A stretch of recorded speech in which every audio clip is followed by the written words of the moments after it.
Like I just got a whole mouthful of shallot. It just like melts. Did you make the crust yourself? Hell no.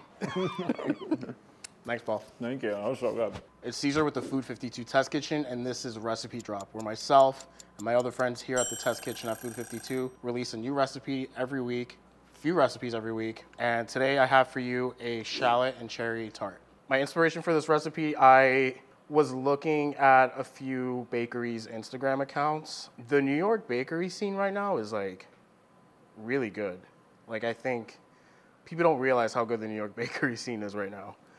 Is it Paris good? No, I'm not gonna say that much, but I just found like a lot of really beautiful pastries and tarts, and this is gonna be savory, it's gonna be sweet, it's gonna be bright, it's gonna be cheesy. Nice golden brown, not burnt. I'm gonna deglaze this with some sherry vinegar. Woo! Let's chop up some chives. Tell me when to stop. Okay.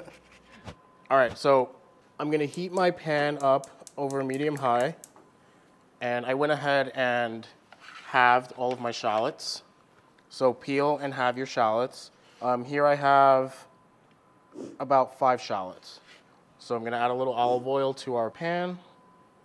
So I have my oven preheated to 400 degrees. As the oven is preheating, work on your knife work, cut your shallots, get your cherries ready.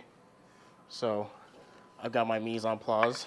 This is very French right now. I mean, I usually don't lean French, but I don't know, it was in me today. So once this oil comes to temp, we're gonna sear our shallots cut side down, and we're gonna get a really nice color on it. This is a very low effort, high payoff recipe. You're gonna show this to people and they're gonna be like, well, what? It's so easy. Smoking a little bit. So shallots cut side down. You don't have to be too precious about your placement because they're gonna come out before they go back in. Oh, a little tip. I should have kept the shallot whole to show you, but when you cut through your shallots, keep the root intact as much as you can. So just like cut off like the little hairy part, but you see here, the root is still pretty much intact, and that's gonna keep our shallot together. So I'm gonna let it do its thing for like 4 or 5 minutes. Keep an eye on it. You don't want it to burn, but you do want a really deep golden color. It's been about 5 minutes. There we go. So this is the color you want. Nice golden brown, not burnt. If you have an offset spatula, this is gonna be your best friend. This is one of my favorite for little tasks like this. This one could use another minute maybe. You know, pans have hot spots and cold spots, so just move them around. This tart is based off of Tarte Tatin. Excuse my French pronunciation. Which is usually done with apples, usually caramelized bottom, and then it's inverted, so the fruit would be on top, tart on the bottom. And I'm not looking to cook these through. They're not gonna cook through completely, and that's okay. They're still gonna have a lot of texture, but they're gonna be tender. I'm gonna take these out of here. Again, you just want color on both sides. I'm not looking to cook these through all the way. You also wanna be a little delicate. You don't want the shallots to fall apart. It's okay if they do a little bit. See, like that's fine. You know, we're not gonna be super precious. Ow. Cool. All right, so there are shallots. Now to our pan, our hot pan. Right now I'm gonna go to medium heat. We're gonna add 2 tablespoons of sugar, white sugar. We're gonna make a caramel. White sugar along with 1/3 of a cup of our cherries. These cherries were frozen cherries, frozen pitted cherries. If it's cherry season, absolutely use fresh cherries, but the frozen cherries are really, really good. I have no complaints. I also like how they have like juice, so the juice is also gonna caramelize. As you're making your caramel, you don't really wanna stir it. I'm not worried about like crystallization or anything. I just don't want caramel getting stuck on my spoon, but you can swirl the pan. So I'm gonna let this go for about maybe 3 minutes. This makes for a great lunch. This feels really fancy and really special, but this comes together so easily, so quick. You could totally make this ahead of time. You can make this the day before, it'll hold well.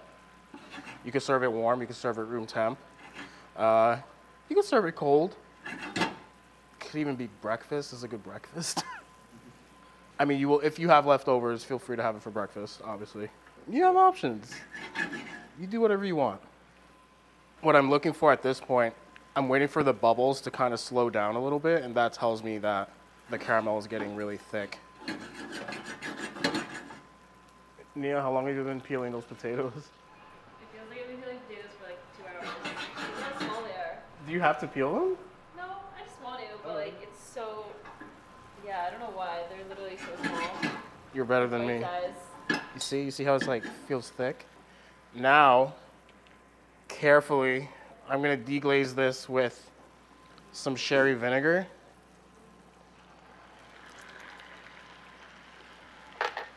That hot vinegar. Woo! Now you could go on with the spoon. The sherry vinegar and the cherries go so nicely together too. I just got a big whiff of the vinegar. Woo! Oh my God, that cleared up my sinuses. And to this, I'm gonna add a generous pat of cold butter. This is a pat of butter, people. Yeah, how do you define pat? I think a pat is I don't know. Is there a universal standard for what a pat of butter is? What's your pat of butter? I think my pat of butter is like maybe a 2 teaspoon. My pat of butter was like a quarter stick. It was a big pat. Oh, that is a big pat. It's making this sauce nice and glossy. Okay. Okay, now I'm gonna reincorporate our shallots, cut side down again. This time maybe being a little more intentional with my placement. Remember, this is gonna be the top. So basically the shallots are gonna cook in this mixture for about 5 minutes until everything thickens. This is incredibly hot because of all the sugar, so be careful. Try to get them where I want them to be. Also at this point, we're gonna season. Good pinch or two of salt. There's a lot of sweetness happening here, so you want a good amount of salt. Good pinch of pepper. I also have about 2 sprigs of fresh thyme. So the way I like to position the thyme, I kind of want it to go in between the shallots, and also the hot liquid is gonna help extract all that flavor. Doesn't have to be perfect. There we go. I also have a fresh bay leaf. You're not gonna eat the thyme. You're not gonna eat the bay leaf. Very easily pick outable, if you will. It's just gonna infuse this without a nice flavor. Give it a little shake. I feel like I have a little too many cherries on this side, so I'm just gonna help it out a little bit with the distribution. Okay, so while this does its thing, let's talk about puff pastry. Here I have some frozen puff pastry that I let thaw at room temperature. Oh my God.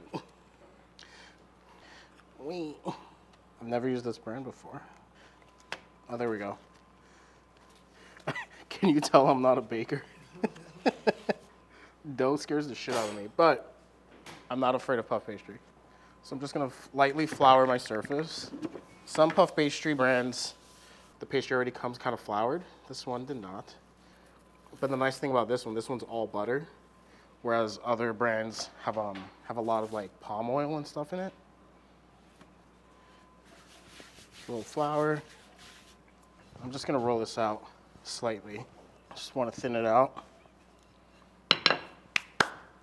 And basically what I want to do at this point is cut out a circle roughly the size of my pan, a little bigger obviously because I'm going to tuck in the edges. So just cutting out a rough, nice big circle. Voila. These scraps are gold. There's a lot of stuff to do with this. Do not throw that out. All right, we're almost there. I do want this to reduce a little more. Okay, I feel like I'm in a good place to add our pastry. So I'm killing the heat on this. Give it its final touches. Move things around. Smells really good. I'm gonna take our pastry circle, just go straight on top.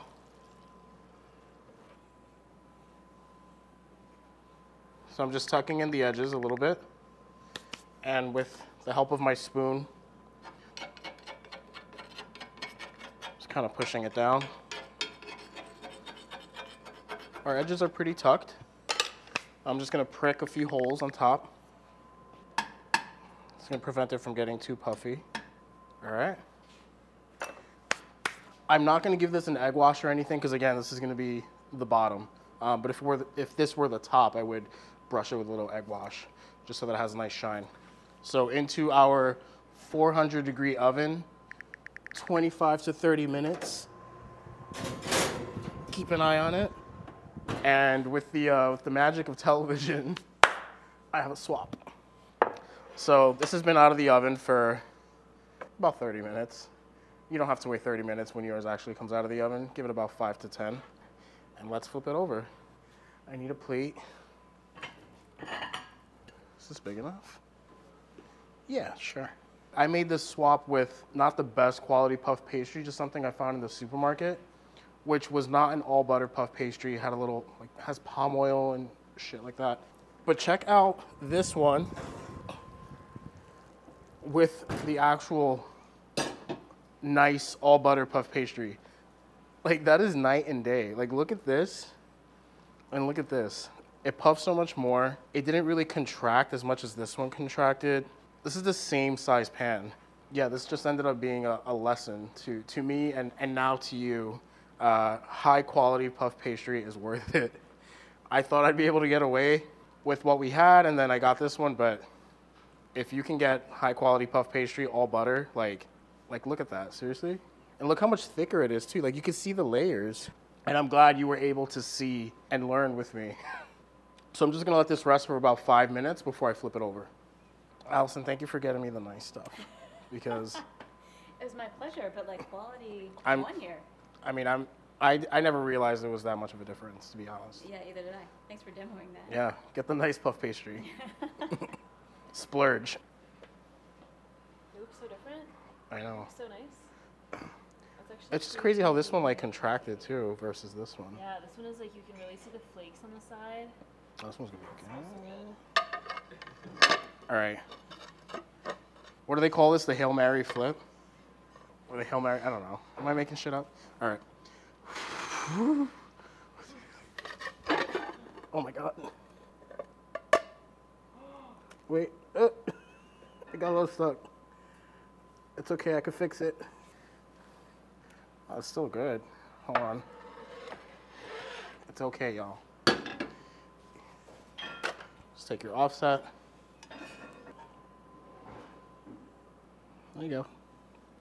So I just had some shallots stuck to the pan, which is totally okay. I'm just using my offset, placing them back in there. So here's our flipped over shallot and cherry tart. Now we're not done yet. Let's chop up some chives. All right, we've got our chives. I'm just gonna finish this off with a little flaky salt, a little drizzle of olive oil, and a nice dusting of parm.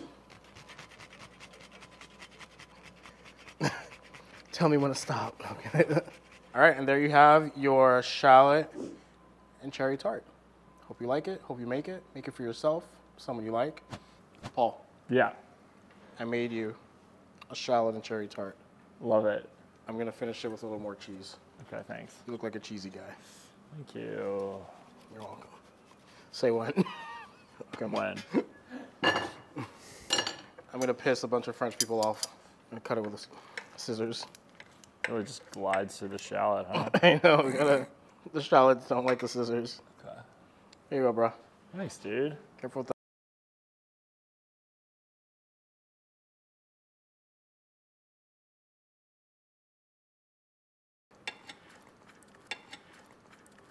It's so good.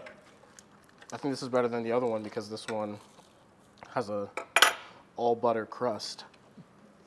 Because you're like, tastes like Thanksgiving.